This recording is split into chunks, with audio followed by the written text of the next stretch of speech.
Okay, so to give a little synopsis, we started with an equation that could be written as xy prime, vector prime, equals 1, 2, 4, 3 times the xy vector.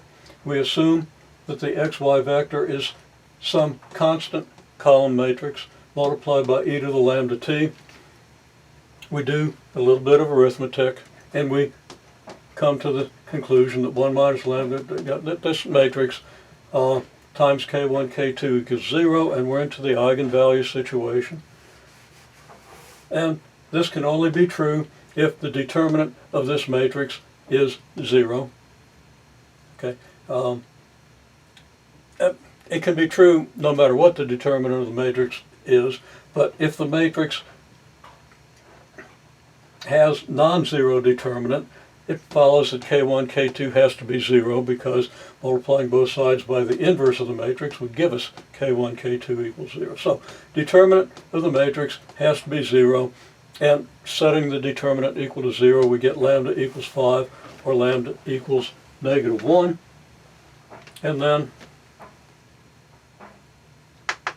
with a few dotted lines, we find that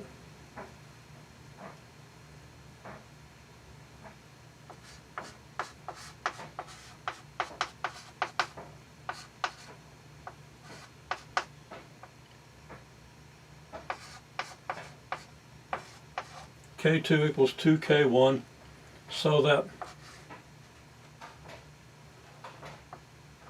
the vector 1, 2 times e to the 5t is a solution, as is any multiple of this. Because if this is a solution to the equation, then any multiple will be a solution to the equation, because if I multiply this by any number, well, that number is going to end up multiplying this side by linearity of the derivative and stuff, and it's going to end up multiplying this side by linearity of matrix multiplication. So we get this solution, and if lambda equals -1, then k2, let me make sure I write it out correctly, equals -k1. I didn't see it, but I kind of remembered it. So 1, -1, e to the -t is a solution. So our solution set is the set. A solution set could be any linear combination of this solution now is vector 1, 1 times e to the 5t, 1, 2, the vector 1, -1, e to the -t. To verify that this is a solution set, we go to the Wronskian.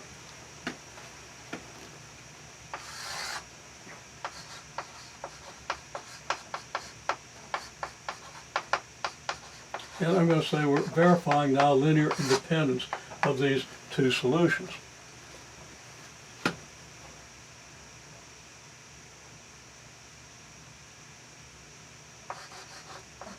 In this case, the Wronskian of our set, because of space I'm not going to write out the set, is just the determinant of what we get when we multiply this out. Now, it might have been better if I'd have written this as e to the 5t, 2e to the 5t as a column. In other words, multiply this out, get this e to the 5t inside the brackets, and same thing with the e to the -t. Had I done that, I would have ended up with something like e to the 5t, 2e to the 5t, and then e to the -t, -e to the -t. Now if I'd have done that in the set up here, I'd have had to have set brackets around it, but I would have had two column vectors that look like this and this. Well, I just take the brackets off of the things and write out these components of the two vectors that I get if I multiply these out, and take the determinant, and that's my Wronskian. Again, not going to do the theory of that. But this is what? E to the 5t times negative e to the negative t is negative e to the 4t. And then it's minus 2e to the 4t, which is negative 3e to the 4t, which is not equal to 0.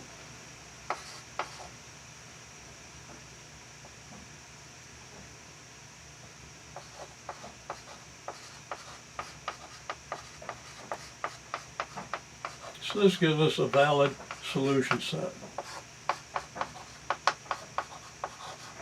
It's linearly independent, and I'll just say it's linearly independent, and since we started with, well, we have two functions here, you're going to have two linearly independent solutions, okay? Your solution set will consist of two vector functions, okay? And that's pretty much the problem. Okay, so that's the process. Be careful, you know, some may make a couple of clerical errors, but I believe we have a correct solution here.